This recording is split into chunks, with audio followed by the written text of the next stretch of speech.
Bien, hablando un poco de la charla que viene ahora, vamos a pasar a desarrollando segmentos que va a estar moderada nada más y nada menos que por el señor Pesati, Norberto Pesati. Y tenemos 4 personas que va a estar hablando cada una de una especialización o un segmento en especial. Vamos a hablar del turismo religioso, del turismo estudiantil, del turismo de lujo y del turismo activo, ¿sí? Le voy a pedir, mientras tanto, por favor, a los invitados que pasen. Vamos a tener a Eduardo Auterial, que trabaja con turismo de lujo, es un amigo personal, lo conozco hace muchos años. Eduardo, pasá, por favor. Un aplauso para Eduardo.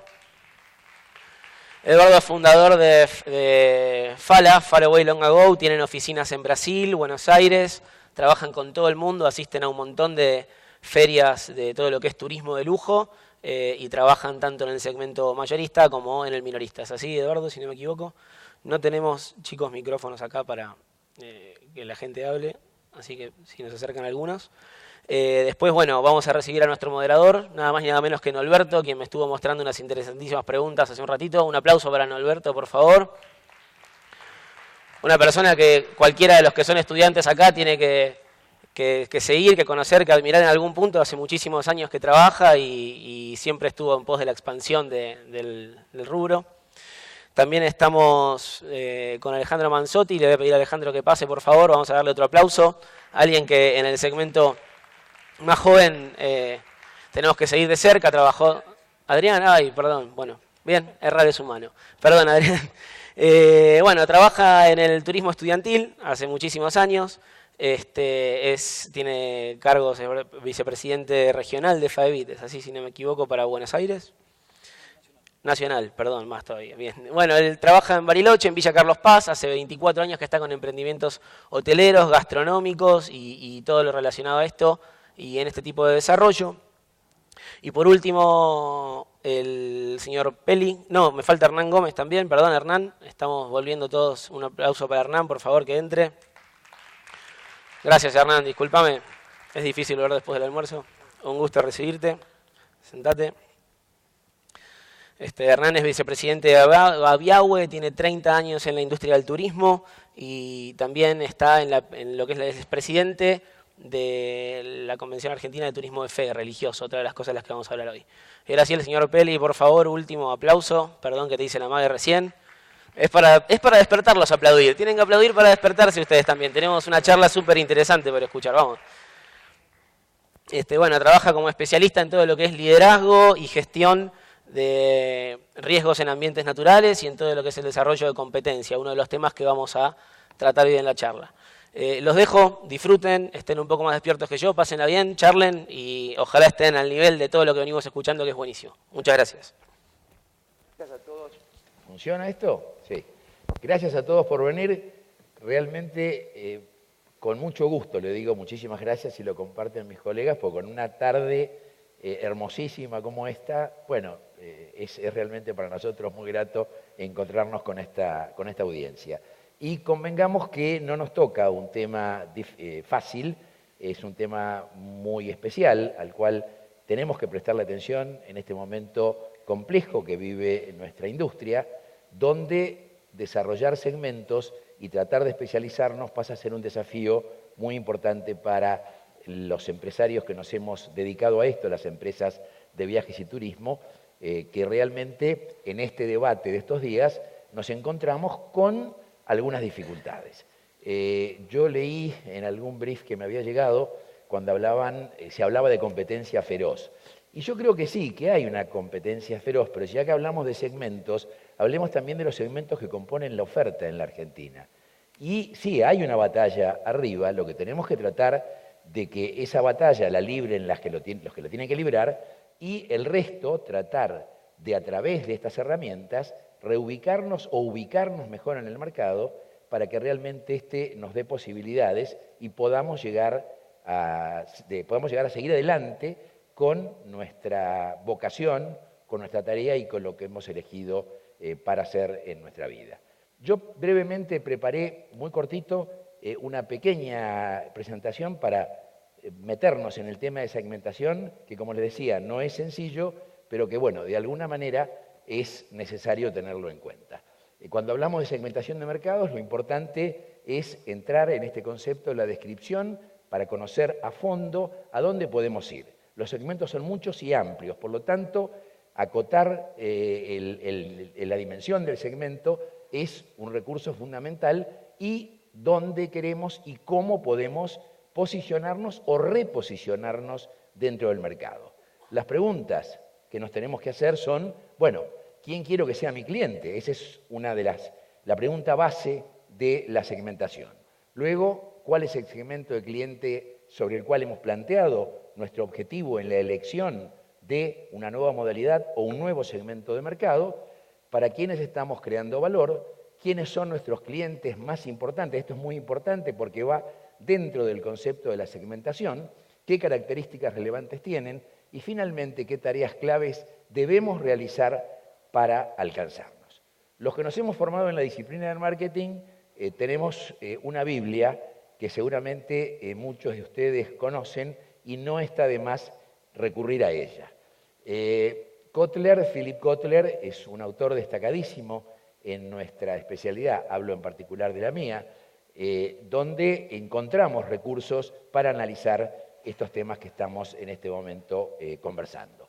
Entonces, Kotler, cuando habla de segmentación, lo primero que nos dice es que tenemos que buscar segmentos medibles. Yo sé que esto es muy difícil, porque cuantificar y lograr una medición precisa es realmente complejo, pero tenemos que buscar el módulo que nos permita alcanzar o medir aquello que nos hemos propuesto, no pretender abarcar lo que no podemos abarcar, porque además los costos tienen mucho que ver aquí. Así que hay que poder medir el tamaño del segmento y, por supuesto, el poder de compra, porque va a tener esto mucho que ver con lo que hablemos con mis colegas que hoy nos acompañan.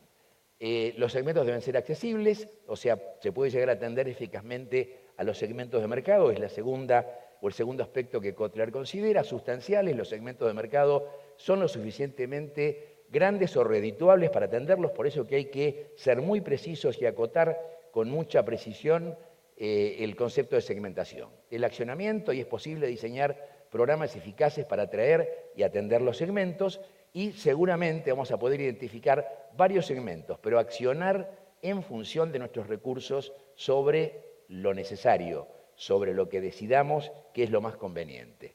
Y algunos tips. Grupos de consumidores que se diferencian de otros por distintas características específicas. Acá lo vamos a ver. Claras y cuantificables, siempre conformando una muestra representativa y que sea atractiva para la empresa. Seguimos.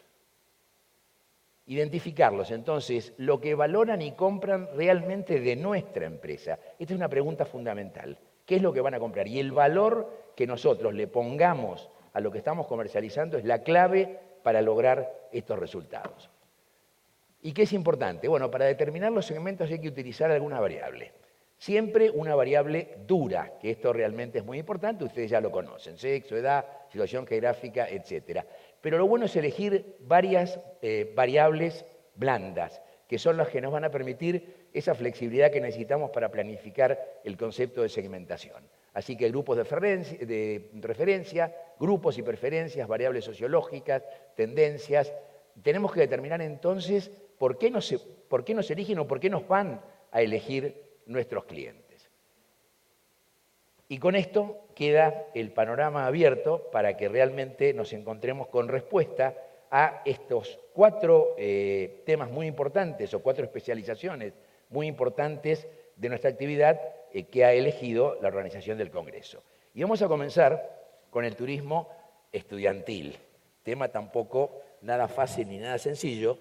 Y la primera pregunta que le vamos a hacer a Adrián es cuáles son las consideraciones que él estima que debemos tener en cuenta cuando a un agente de viajes se le cruza por la cabeza dedicarse al turismo estudiantil. Mirá qué preguntita y para respuesta corta. Bueno, obviamente el turismo estudiantil entra perfectamente identificable en las variables que pusiste, porque es fácil identificar, si bien también tenemos una ley que identifica el turismo estudiantil, porque dentro de la ley de turismo se armó una ley de turismo estudiantil. Entonces sabemos que viajes de estudios o viajes de egresados están tomados dentro de esta ley. El quien se quiere dedicar a esto tiene que tener en cuenta primero armar una pequeña estructura, trabajar la parte legal, porque hay una forma legal dentro tiene que ser agente de viaje, pero luego tiene que especializarse legalmente también con todas las normativas que se necesitan para poder o ser organizador o ser comercializador. Y con eso comenzar a trabajar es más identificable. Uno obviamente que va a estar en colegios, la edad también se identifica fácil, puede ser para primaria, para secundaria, para chicos de los primeros grados cuando hacen viajes de estudios o chicos, los egresados cuando terminan. Un tema recurrente son las garantías, de lo que siempre se habla, y la pregunta es cómo influyó en el mercado la ley de turismo estudiantil y particularmente la obligación de las garantías de los operadores. Bueno, eso fue todo un cambio que operó a partir del 2006. Se dio porque, en realidad se viene dando porque el hecho de que una empresa estudiantil deja grupos varados, por ahí tiene más repercusión que cuando ha pasado con otros tipos de turismo, porque son más chicos, porque es el momento del viaje, no se puede volver a repetir, porque influye toda la familia. Y realmente la idea original surgió de los agentes de viajes. Luego lo fueron tomando, se trabajó la parte pública y privada, y creo que es un primer marco, que es lo que hoy se discute incluso para la nueva ley de agentes de viajes, que influyó que hubo que trabajar otro ordenamiento, presentar unas garantías, donde estamos asegurando que el pasajero viaje, pase o no algo a la empresa. O sea, siempre va a viajar, o viaja por la parte empresarial, o si la empresa no está, existe un fideicomiso para que puedan los chicos hacer. Y ese creo que es el embrión que se tomó para las nuevas ideas de la ley de agentes de viajes. A ver, una pregunta que a mí se me ocurre y que tiene que ver con lo que vemos a diario en los medios de comunicación. O sea, hay grandes operadores que se dedican al turismo estudiantil. En esa gama de operadores, tampoco son tantos, pienso en un agente de viajes, en una empresa de turismo de Mendoza o de San Luis, de cualquier ciudad de esta provincia o de cualquier provincia, que dice, a mí me gustaría incursionar en el turismo estudiantil, pero resulta que no tengo ni la operatoria ni un volumen que lo justifique. Cuando hablamos de segmentos de mercado y si ese operador y si esa empresa detecta un segmento de mercado, ¿qué le sugerís vos que haga si quiere incursionar, pero no operando directamente el producto? ¿Se entiende lo que Sí, sí. Como se maneja a nivel individual los representantes, la ley de la parte estudiantil habla de comercializador, de organizador, la figura de organizador y la figura del comercializador. El comercializador es el que hace la venta, prepara, arma y se lo delega, con obviamente ya después interno las comisiones o cómo está, al organizador, quien se encarga de operar efectivamente el servicio. Obviamente en lugares donde no hay mucho volumen, ser organizador es complicado porque por las tarifas, por los lugares, porque la estacionalidad a veces todos viajan en la misma época y claro, es difícil conseguir hotelería y todo cuando uno tiene pocos pasajeros para la misma demanda para ofrecer y para ofertar con otros que tienen mucho volumen. Entonces realmente es mejor en ese momento aplicar la figura del comercializador. ¿Y vos crees que como está el mercado es una oportunidad para una agencia del interior o una...? Y hubo mucho cambio a partir de la ley y muchos se fueron readecuando y pasaron a ser de organizadores pasaron a ser comercializadores. También influye mucho el destino. Hay muchos destinos que es más complicado ser organizador. Una última. Esto del certificado nacional para operar en turismo estudiantil, ¿qué pasó con los colegios? ¿Cómo recibieron esta normativa? Es el gran problema que todavía venimos luchando. Se viene trabajando mucho con la parte pública, porque en realidad ningún colegio puede hacer un viaje o una excursión sin tener el certificado. Y por la parte del Ministerio de Educación todavía existen algunas normativas que les permiten hacer eso, cuando la ley que tenemos nosotros es la ley de orden nacional. Entonces es una lucha que la venimos haciendo desde distintas regionales de AVID, se fueron trabajando en su momento, trabajamos mucho con la gente del Ministerio, porque realmente encontramos muchos colegios que todavía hoy siguen operando en forma directa. Hernán, Hablemos de turismo religioso. Vos sos un antiguo, y los dos somos antiguos, agentes de viajes. A ver, ¿cómo hace un agente de viajes para participar en el segmento de turismo religioso? Bueno, en lo personal, si logro en 6-7 minutos convencer a los agentes de viajes que cambien ese paradigma y se animen a vender turismo religioso, yo creo que me vuelvo contento a Buenos Aires. Para iniciarte en turismo religioso, hoy el agente de viajes tiene muchas posibilidades, ya que desde FAEBIT venimos trabajando desde 5 años en una Comisión Argentina de Turismo, que hoy es la Comisión Argentina de Turismo de la Fe, que pertenece a una comisión de FAEBIT. Es una comisión que nace de 5 años desde el seno de Abiahue, donde eran 4 integrantes, y hoy para un agente de viajes es muy sencillo formar parte de dicha comisión. Es decir, simplemente mandando un correo a turismodelafe@faebit.org.ar, a vuelta de correo van a estar recibiendo un formulario de inscripción y una vez que son aceptados ya forman parte como miembros. Bien, hasta ahí se iniciaron. Bien, el tema es, bueno, ahora a partir de que me inicio, ¿cómo continúo? Bueno, se trata de una mesa de trabajo entre el Estado y la parte privada, es decir, el sector público y el privado. Para lo cual el Estado o los sectores públicos lo hacen en carácter de invitado. En esa comisión ustedes van a encontrar todo tipo de proveedores de servicios turísticos. Tengan en cuenta que cuando comenzó esta comisión éramos 4 operadores y hoy es una comisión que tiene más de 100 miembros en todo el país. ¿Quién la conforman? Bueno, prestadores de servicios hoteleros, agencias, receptivos gastronómicos, la pastoral de turismo, secretarías de provinciales de turismo, municipales, el Ministerio de Turismo de la Nación. Entonces, ahí van a poder ustedes empezar a interactuar. Dentro de las herramientas que también tienen, van a tener la comunicación privada de todo lo que sucede dentro de lo que es la comunicación de las novedades permanentes, y también van a tener un foro que van a poder participar, como así también en Facebook, y hay un Facebook también que es únicamente que es un Facebook privado para la comisión. Yo les invito a que se animen a participar, es algo que realmente se van a sorprender, es fácil, entre comillas, pero no es difícil, ¿bien? Es un segmento de mercado que no compite con las .com porque tiene un alto valor agregado en su contenido, tanto en calidad como en cantidad.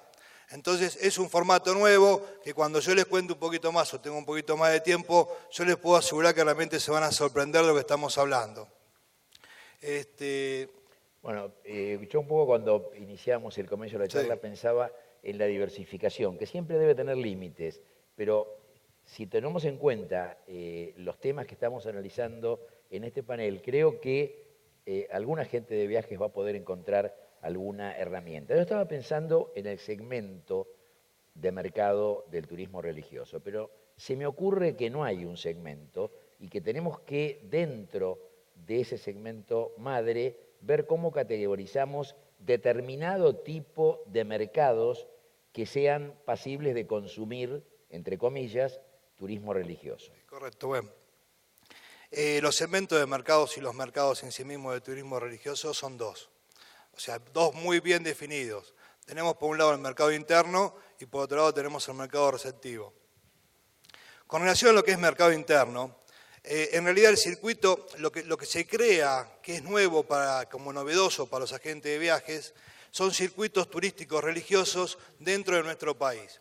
Ustedes dirán, ¿cuál es la geografía? El largo y ancho de nuestro país. Tenemos circuitos en el sur, en el norte, en el litoral, en todos los lugares que ustedes se puedan llegar a imaginar, tenemos creados y estamos creando esos circuitos. ¿Bien?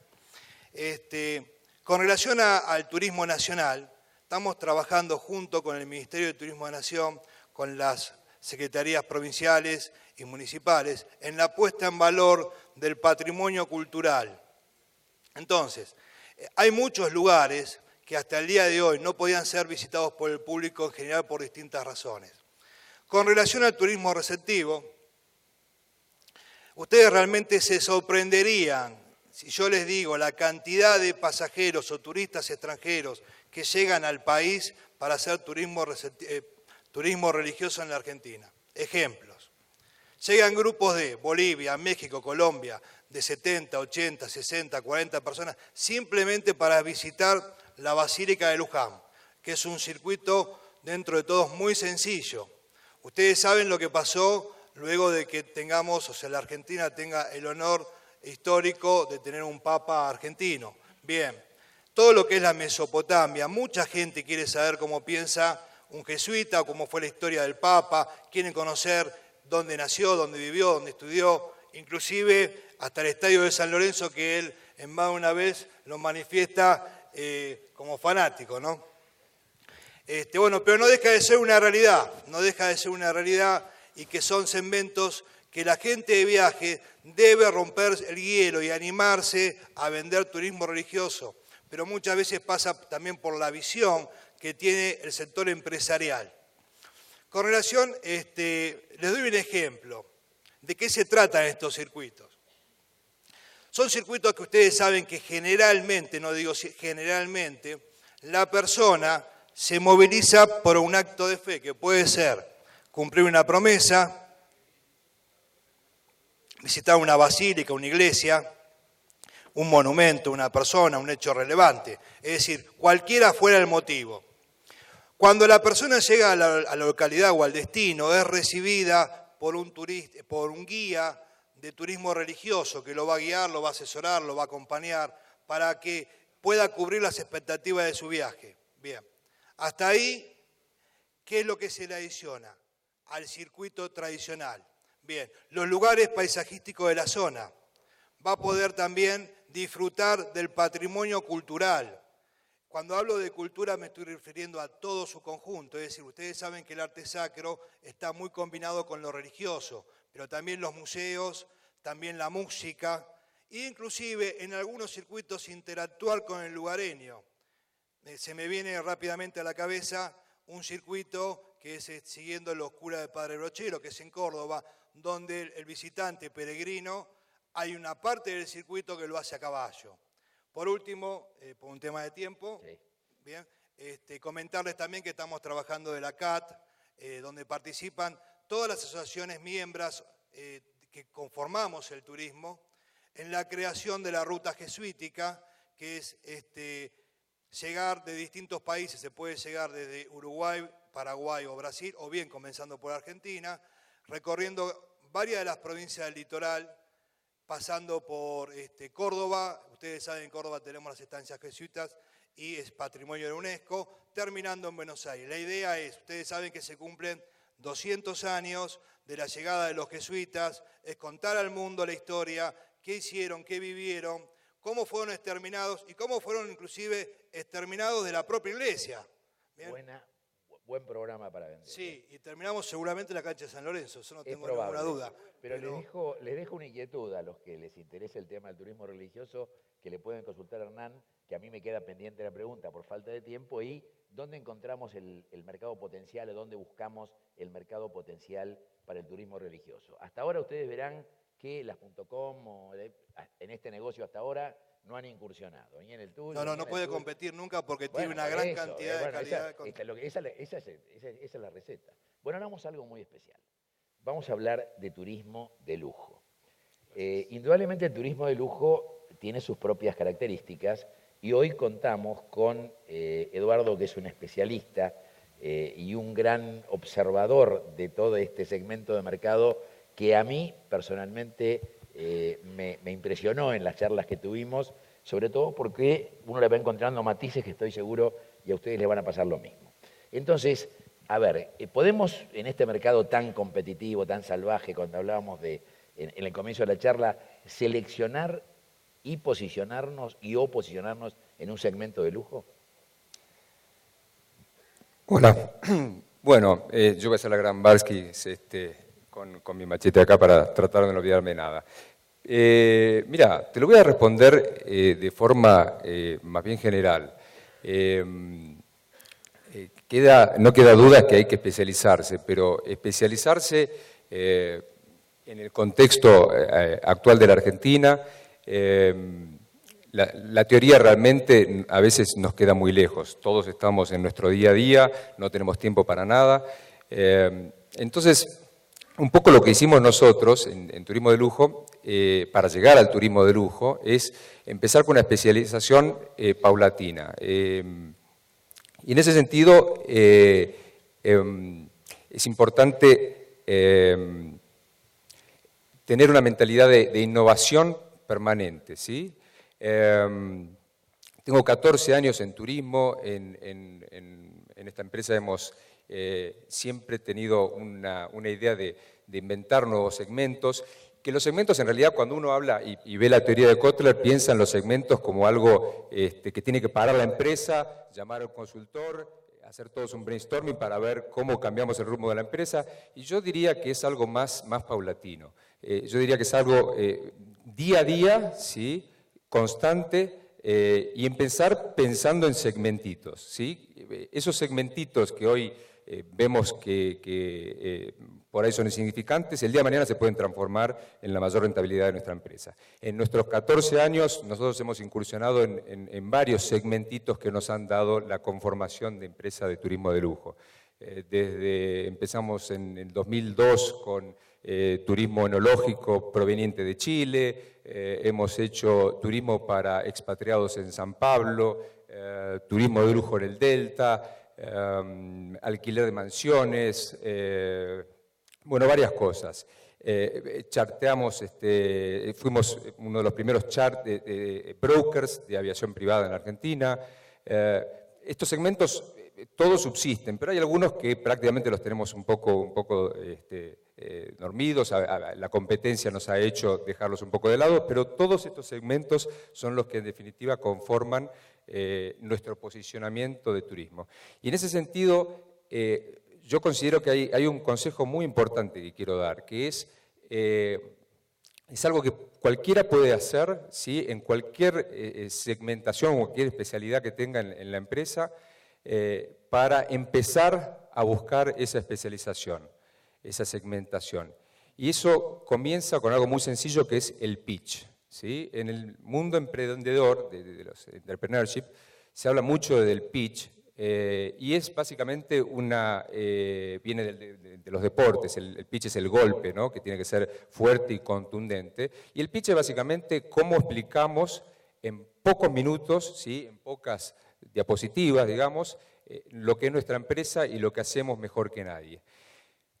Para este pitch que quiero referirme, que tendríamos que adoptar todos, estoy hablando de un pitch que dura 3 segundos, 5 segundos como máximo, ¿sí? Y es un parrafito, ¿sí? Donde describimos y vamos pensando y va evolucionando ese pitch, qué es lo que nuestra agencia hace mejor que nadie, o qué es lo que queremos hacer mejor que nadie, y nos posicionamos como que lo hacemos mejor que nadie, como lo estamos haciendo, intentando hacer mejor que nadie. 1, 2, 3 cosas, ¿sí? Que podemos decir que hacemos mejor que nadie.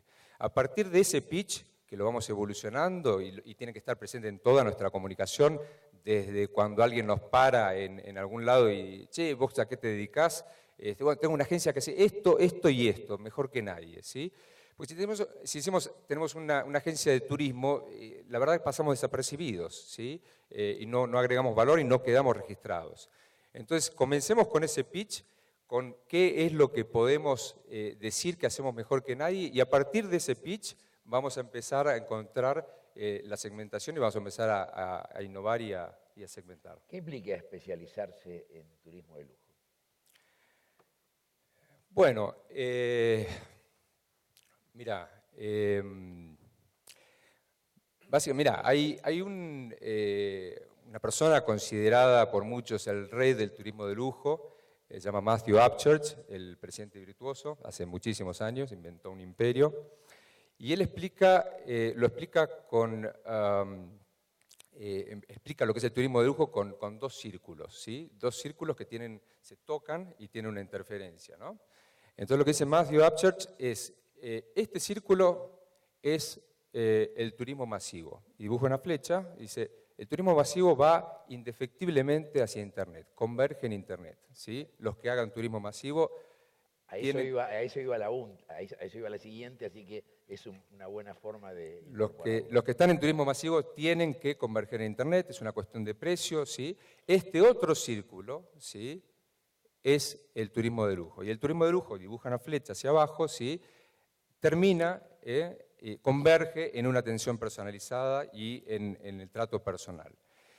Hay una intersección entre los dos círculos que dibuja el rey del turismo de lujo, y de esa intersección la marca y hace una flecha hacia abajo y dibuja una calavera. Y lo que quiere decir es que son dos mundos totalmente separados, ¿sí?, y el que quiera hacer las dos cosas, ¿sí?, está destinado a morirse.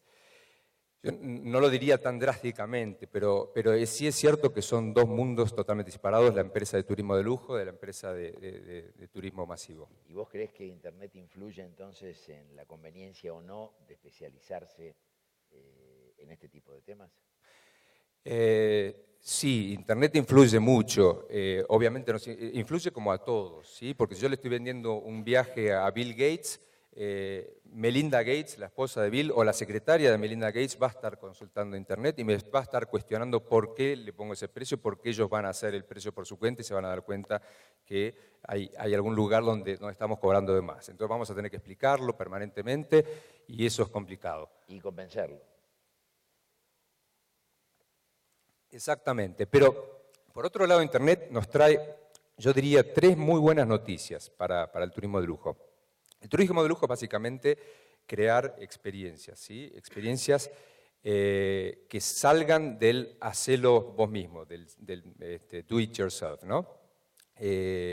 Internet lleva a las personas a hacerlo por sí mismos, ¿sí?, a saltearse a la gente, a conseguir su avión, su hotel, pero cuando creamos experiencias, sí, estamos agregando valor y tenemos que tratar de hacer la experiencia lo más rica posible, lo más única posible, con los anfitriones lo más especiales posibles para obviamente agregar valor y aumentar el margen.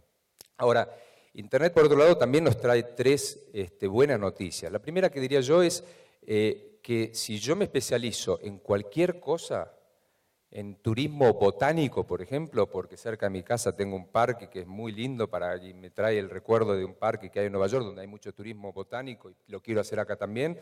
Digo, ¿quién me lo va a comprar? En otra época, hace 10 años, no se lo vendía a nadie. Hoy en día, Internet hace que yo lo posiciono bien, ese turismo botánico o cualquier otra especialidad, y cualquier persona de cualquier parte del mundo se va a enterar que yo estoy haciendo ese turismo. La segunda buena noticia que trae Internet, yo diría que es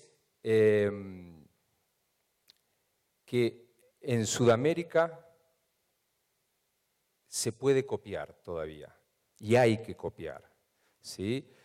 Un profesor español el año pasado en un curso decía, cuando llegue el fin del mundo, yo quiero estar en Sudamérica, porque ahí pasa lo mismo que en el resto del mundo, pero siempre más tarde. Y eso es cierto. A ver, eso es cierto hoy por esta coyuntura, pero pensemos que Estados Unidos fue un país que se creó de copiar, ¿sí? Japón también, Corea también, ¿sí? Innovadores originales, Alemania, Inglaterra, pero el resto de los países tienen que empezar por copiar. Entonces, Internet nos trae todo lo que hay en el mundo al alcance, ¿sí? No hace falta, antes tenía que ser Marco Polo y gastar una fortuna para ir a Oriente a traer ideas nuevas. Ahora las podemos traer investigando en casa y eso es fundamental. Sí. Cortita, dale. Cortita. Para terminar con el tercero que te quedó de los temas de Internet. No, tercero, bueno, la difusión, la innovación. Internet nos trae todo el alcance, ¿sí? Como para que podamos empezar a investigar y armar ese pitch que necesitamos para nuestra empresa, ¿sí? Y empezar a innovar de a poco y siempre innovar, porque, a ver, tenemos que pensar que no somos capitanes al frente de un barco en una tormenta. Tenemos que pensar que la tormenta es permanente, ¿sí? Entonces siempre tenemos que tener flexibilidad e innovación como para ir corrigiendo el rumbo, porque la tormenta es permanente. Bueno, fíjese que hasta ahora no es necesario dejar de hacer lo que estamos haciendo. ¿Qué quiero decir con esto? Es que en la modalidad de la agencia de viajes tradicional a la cual estamos acostumbrados en la Argentina, este tipo de innovación que tiene que ver con la segmentación, con la diversificación, es que sin necesidad de dejar de hacer lo que estamos haciendo, podemos incursionar, si encontramos un segmento de mercado pasible de ser abordado, de ser atacado, alguno de los temas que venimos analizando. Y para cerrar este panel, vamos a hablar de turismo activo con Carlos Peli. Así que la primera pregunta, Carlos, es ¿cuáles son los componentes básicos del turismo activo? Buenas tardes a todos. Hay 3 componentes que hacen la base del turismo activo a nivel mundial, ¿sí? Y muchas veces la gente nos consulta sobre esto porque se confunden en los conceptos de turismo aventura, turismo alternativo y demás. Hay 3 componentes que son lo básico, que hablan de un paisaje, un lugar donde se va a insertar a la persona para que realice una actividad puntual. Estoy viendo, mientras hablaban mis colegas, prestando la atención, también veía las fotos que tienen ustedes atrás, ¿sí? Que vemos todas las actividades o gran parte de las actividades que pueden hacer aquí en la provincia de Mendoza, y la interrelación con la comunidad local. Esas son las 3 patas que conforman un programa de turismo activo. Y la segunda es, ¿cuál es la inversión principal? La inversión principal, hoy me decían, bueno, pero me voy a comprar un jeep, me voy a comprar un kayak. No, la inversión principal es la capacitación. La capacitación en seguridad y la especialización tanto del prestador como del agente de viajes que va a comercializar la actividad. La persona que consume turismo activo, ¿sí? Que en general dice, no, chicos de 20 años, sí, también, pero el público central objetivo tiene entre 42 y 55 años, un nivel sociocultural alto a muy alto, tiene un gasto promedio final mucho más alto que el del turista convencional y sabe lo que viene a buscar. Por ende, muchas veces descoloca a la gente de viajes que no está preparado para ¿Eso vender lo vinculás esto. vos con el turismo de lujo? Tiene muchos puntos donde se tocan, muchísimos. O sea que yo me imagino que ustedes pueden hacer negocios juntos, por ejemplo. Seguramente tenemos una reunión posterior a esto. Sí. Lujo, en el caso del turismo activo, tiene que ver con lo que el turista vive y no con lo que el turista paga. Importante. Importantísimo. Muy. ¿Y cuál es el diferenciador? La especialización, sin lugar a dudas. Sin lugar a dudas. No se puede ser todólogo en turismo activo. Puede ser una agencia que se especialice en vender el segmento, en comercializar, tal como lo comentaba Adrián al principio. Vos podés ser operador organizador o comercializador. El comercializador tiene que conocer, parafraseando a Yvon Chouinard, el fundador de Patagonia, tiene que ser 80%ista. Tiene que conocer la actividad que va a vender hasta un 80%. ¿Sí? El otro 20% le exigiría tal especialización que no le permitiría poder comercializar otras cosas.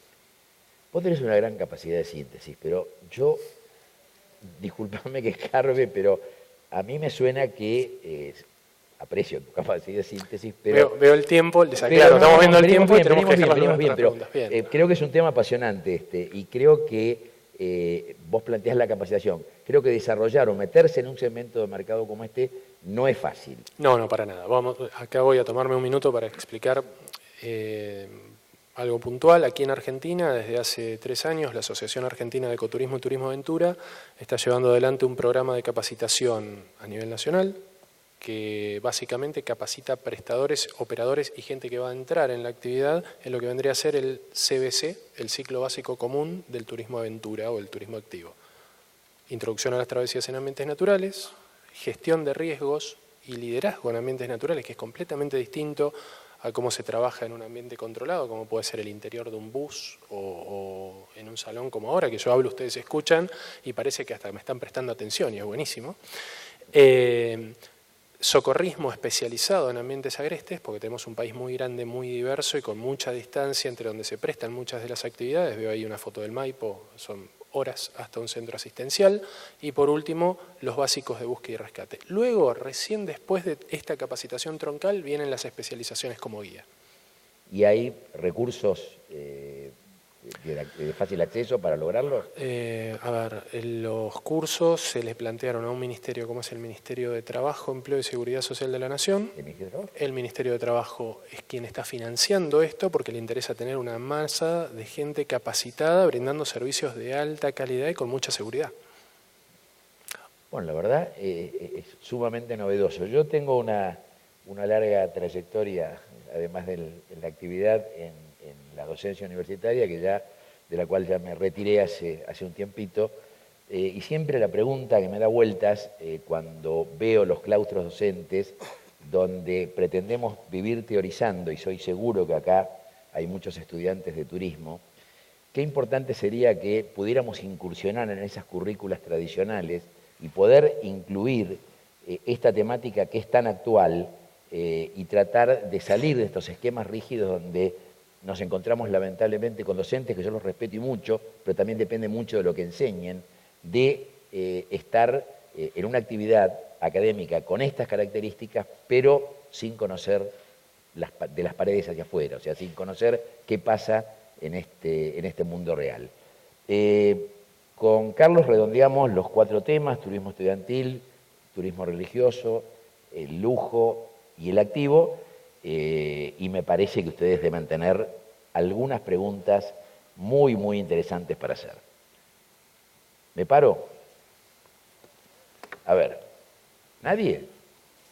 Uy, yo ya me estaba pidiendo turno con mi terapeuta. Yo te doy ¿Hay micrófono, chicas? Sí.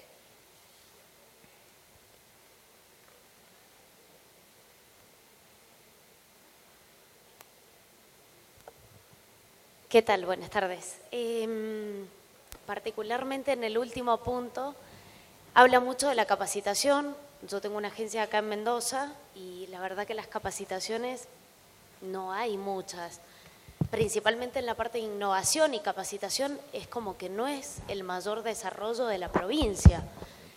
Me parece genial la propuesta, pero la verdad que no hay.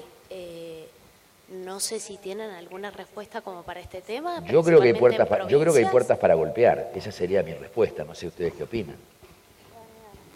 O sea, hay puertas para golpear en nuestra actividad para poder lograr este tipo de capacitaciones. O sea, las entidades no son solamente gremiales empresarias, también tienen los recursos para poder abordar este tipo de temáticas. Y también me imagino que habrá instituciones educativas que puedan ser un muy buen recurso para esto. ¿Qué les parece a ustedes? Capacitaciones existen y si no existen, se crean. ¿Sí? Cuando empezamos con el programa de capacitación, me dijeron, ¿quién te va a financiar esto? El Ministerio de Trabajo, Empleo y Seguridad Social de la Nación. Hoy tenemos certificaciones para guías, que no son los guías de montaña. Ustedes aquí en Mendoza tienen la Valentín Ugarte, que es una de las mejores escuelas de guías de montaña de Sudamérica. Soy guía de montaña, lo aclaro. Pero bueno, y no formado aquí, y reconozco la calidad de los egresados de aquí de la provincia, pero no es lo único. Ustedes pueden acercarse a la sede, a la FAEBIT local a través de la Asociación, ¿sí?, de Empresas de aquí de Turismo de Mendoza y solicitar capacitaciones que necesiten. Si no están, se buscan y se llevan adelante. No es un problema, se consiguen. Siempre que tengas ganas de capacitarte vas a conseguir cómo. Qué buena respuesta es: no es un problema. No, simplemente para redondear, nada más. No, lo charlamos ahora si querés y no hay problema. Sí, buenas tardes. Bueno, mi nombre es Clarisa, yo soy presidenta de la Asociación de Agentes de Viajes de Neuquén y Alto Valle de Río Negro, y la verdad que ver este panel así tan segmentado, por un lado digo, sí, es cierto, no hay competencia en lo que es las .com, pero sí hay una competencia que es el tema de ser tan especializado que las agencias de viajes terminan compitiendo con los ilegales. Tenemos el caso, voy a dar casos concretos porque yo estoy mucho con el tema de los ilegales. En el caso del turismo religioso, el año pasado dijimos vamos a llegar hasta las últimas consecuencias y en 4 semanas, bien contadas, de los pocos que pudimos trabajar, nosotros dejamos nuestras actividades privadas para dedicarnos a buscar el tema de los ilegales. En turismo religioso se detectaron por lo menos 2.000 personas que salieron de la provincia de Neuquén haciendo actividades de turismo religioso, en lo que es turismo interno. Fue justo en el mes de agosto, entre agosto y septiembre, era todo lo que era la San Nicolás, la Virgen de Salta, y así había varias salidas que lo organizaban algunas personas que iban juntando gente por las iglesias y así hacían las salidas. En lo que es turismo activo, nosotros tenemos en la provincia de Neuquén un listado de prestadores habilitados por la Subsecretaría de Turismo de la provincia de Neuquén que no deberían de ofrecer sus actividades junto con el traslado, pero de esa manera hacen de una pseudo agencia de viajes y ofrecen su trabajo muy segmentado. Convengamos que una agencia de viajes hoy para subsistir hace muchas actividades y es bastante difícil la especialización, y donde se quiere especializar encuentra todos estos ilegales dando vueltas, inclusive en alta gama y en estudiantil, que por supuesto que a Adrián 2x3 lo molestamos, pero es bastante difícil para que las agencias de viaje que están hoy habilitadas puedan especializarse encontrando toda esta ilegalidad que es enorme. No somos los únicos, no estamos exentos, hay muchos rubros indudablemente que tienen este tipo de problemas. ¿Vos querés agregar algo? Ya estoy, dame un segundo. Bueno, simplemente comentarte que sí, sabemos del problema, conocemos la realidad y nada más decirte que desde FAEBIT estamos trabajando junto al Ministerio de Turismo de Nación. Hemos tenido reunión con Maldonado sobre este tema como para que lo empiece a organizar o ordenar o darle un formato más empresarial o de estructura de aquellas personas o no que puedan realizar este tipo de turismo. Pero bueno, la idea es llevarlo no tan estructurado quizás como es turismo estudiantil, porque si no después entramos en un tema que son pocos los que lo pueden hacer. Entonces la idea es llevarlo lo más prolijamente y sacar del mercado a aquellos que no correspondan, ¿no? Pero sí, ya lo empezamos hace unos 4 o 5 meses a hablar con el Ministerio y estamos aportando ideas desde la Comisión para ver cómo se puede ordenar el turismo religioso.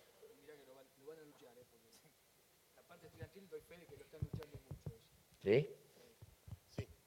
Sí. Buenas tardes, mi nombre es Mario y bueno, yo voy a cambiar un poquito de tema y voy a hablar sobre la problemática del turismo de lujo que hay hoy en día en la Argentina. Mi empresa, que bueno, este año cumple 44 años de existencia, hace algo más de 15 años que empezamos a incursionar en el receptivo de turismo de lujo, en particular en los países del este europeo. Y nos encontramos con que la Argentina está bastante lejos de lo que en el mundo se considera turismo de lujo.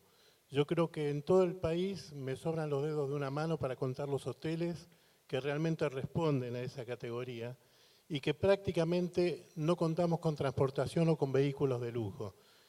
Nos resulta dramático, por ejemplo, conseguir un Mercedes 500, que es lo que el turismo de lujo requiere para traslados. En Buenos Aires algo hay, pero saliendo de Buenos Aires absolutamente nada. Mucho peor es la situación con la transportación aérea de lujo. El turismo de lujo requiere mucho transporte aéreo privado, de cierto nivel, cierta categoría y que los aviones no tengan cierta antigüedad. Como anecdótico les quiero comentar, en el 2011 tuve un pedido para un avión con ciertas características que me pasé recorriendo todas las empresas que alquilaban aviones en el país y terminé alquilando el avión presidencial de Paraguay. Al día de hoy eso no cambió demasiado y yo creo que fundamentalmente no hay una conciencia a nivel nacional de fomentar ese turismo, de dar alguna facilidad para que podamos algunas empresas acceder a tener ese tipo de transportación o que las empresas que tienen aviones puedan tener ese tipo de aviones para alquilar. El mercado mundialmente es muy grande, es mucho más de lo que de pronto yo creo que se considera y que facilitar la inversión sobre vehículos de lujo, transporte de lujo y construcción de hoteles de lujo en algunas zonas del país sería muy importante. Te contesto muy rápidamente porque nos están corriendo con el tiempo. Nosotros decimos que luxury is when life fits you, ¿sí? Y el lujo se da cuando la experiencia encaja con uno. Entonces, en ese sentido, es muy importante el manejo de la expectativa, ¿sí?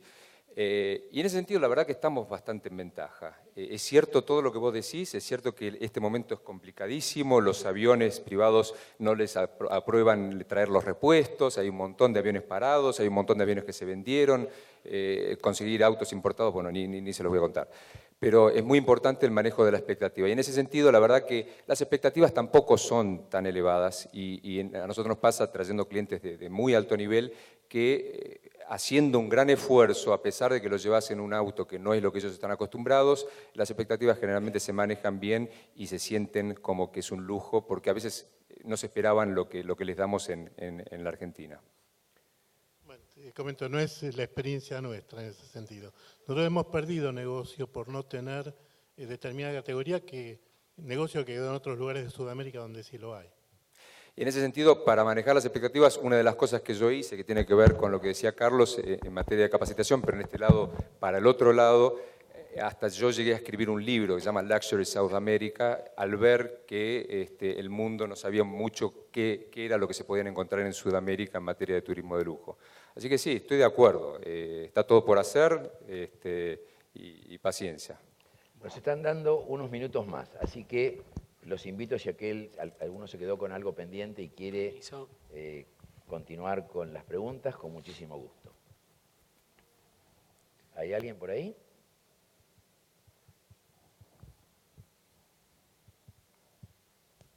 Hola, buenas tardes. Mi nombre es Fernanda.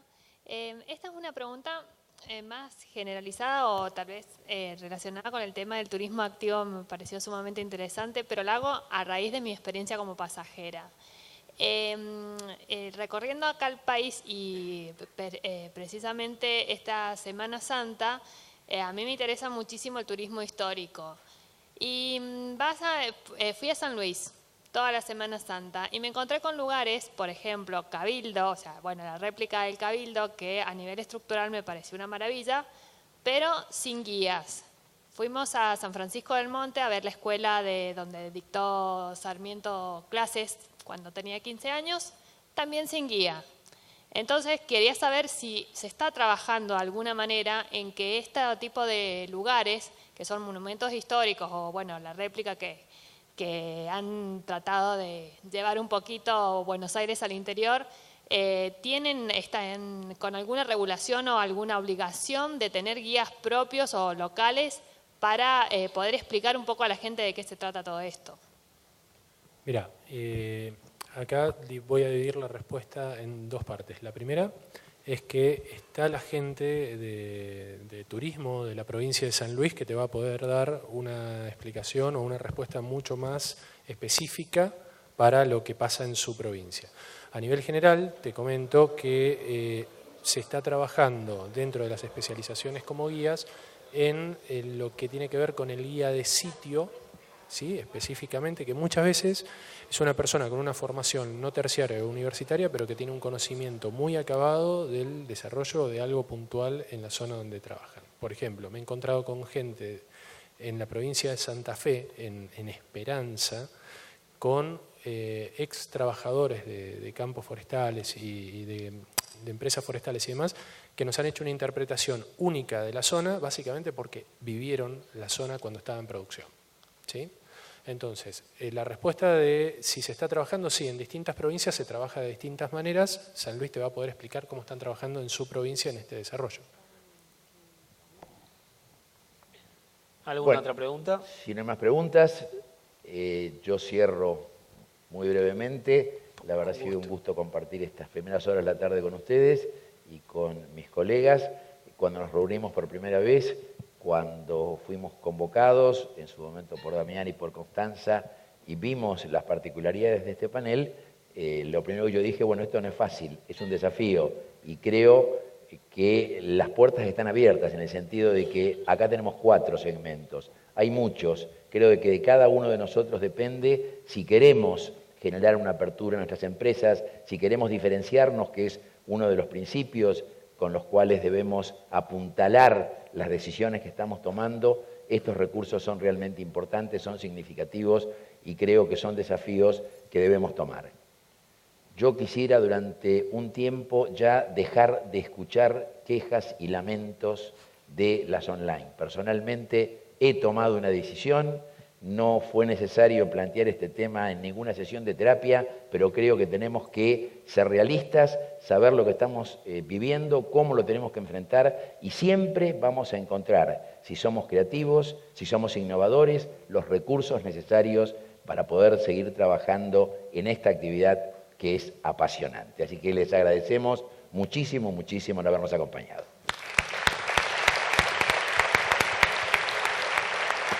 Muchas gracias a todos. Las palabras hoy de Norberto, ayer de Will y Pats, de gente con un montón de años de experiencia en esto que no podemos desoír, de verdad, ¿no?